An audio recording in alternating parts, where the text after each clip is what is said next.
Post Freudian neo analytic approaches. तो last video में हमने साइकोडायनामिक अप्रोच की थी सिगमंड फ्रॉइड की, और उसके बाद जो अप्रोचेस आती है उसको हम पोस्ट फ्रूडियन अप्रोचेस बोलते हैं, and they were developed after Freud, इसलिए इनको बोलते हैं।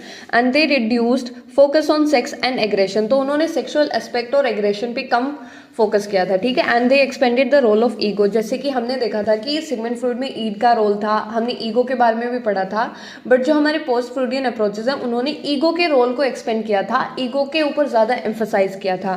And they emphasize creativity, competence, growth and problem solving and more optimistic view of humans. तो उन्होंने ज़्यादा ऑप्टिमिस्टिक व्यू लिया, ठीक है, कि जैसे ऑप्टिमिज्म क्या होता है कि होप रखना, फ्यूचर के बारे में अच्छा सोचना, पॉजिटिव थिंकिंग, तो ये हमारा ऑप्टिमिस्टिक होता है। सो कार्ल यूंग आता है हमारे पास सबसे पहले पोस्ट फ्रूडियन अप्रोचेस में, तो उसमें उन्होंने the analytical psychology and initially work with Freud, later separated. तो उन्होंने स्टार्टिंग में फ्रॉइड के साथ काम किया था, बाद में अलग हो गए थे, ठीक है।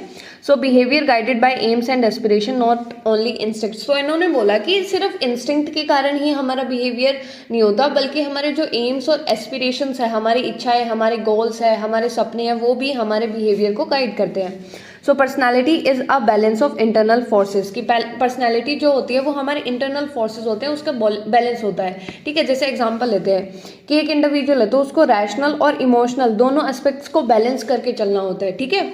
सो की कंसेप्ट्स क्या है, सबसे पहले कलेक्टिव अनकॉन्शियस, तो ये ध्यान रखना है। तो उन्होंने कलेक्टिव अनकॉन्शियस का कंसेप्ट दिया, उन्होंने बोला कि एक कलेक्टिव अनकॉन्शियस होता है जो कि शेयर्ड होता है, यानी कि सभी ह्यूमंस में प्रेजेंट होता है, ठीक है, and it is inherited across humanity. और कलेक्टिव अनकॉन्शियस में क्या होता है, आर्कीटाइप्स होता है। अब आर्कीटाइप्स क्या होता है, they are universal and inherited images, कि कुछ यूनिवर्सल जो सब में प्रेजेंट है और इनहेरिट यानी कि जनरेशन टू जनरेशन पास होती है, जैसे कंसेप्ट गॉड का, मदर अर्थ का, and they are found in myths, dreams and arts.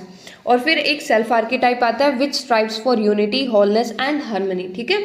सो एक हेल्दी पर्सनालिटी होने के लिए एक इंडिविजुअल को पर्सनल और कलेक्टिव अनकॉन्शियस की अवेयरनेस होनी चाहिए, ठीक है। और ऐसे ही अगर आपको क्लास 12 साइकोलॉजी एनसीईआरटी के सारे चैप्टर्स रिवाइज करने हैं तो आप हमारे चैनल को सब्सक्राइब कर सकते हैं।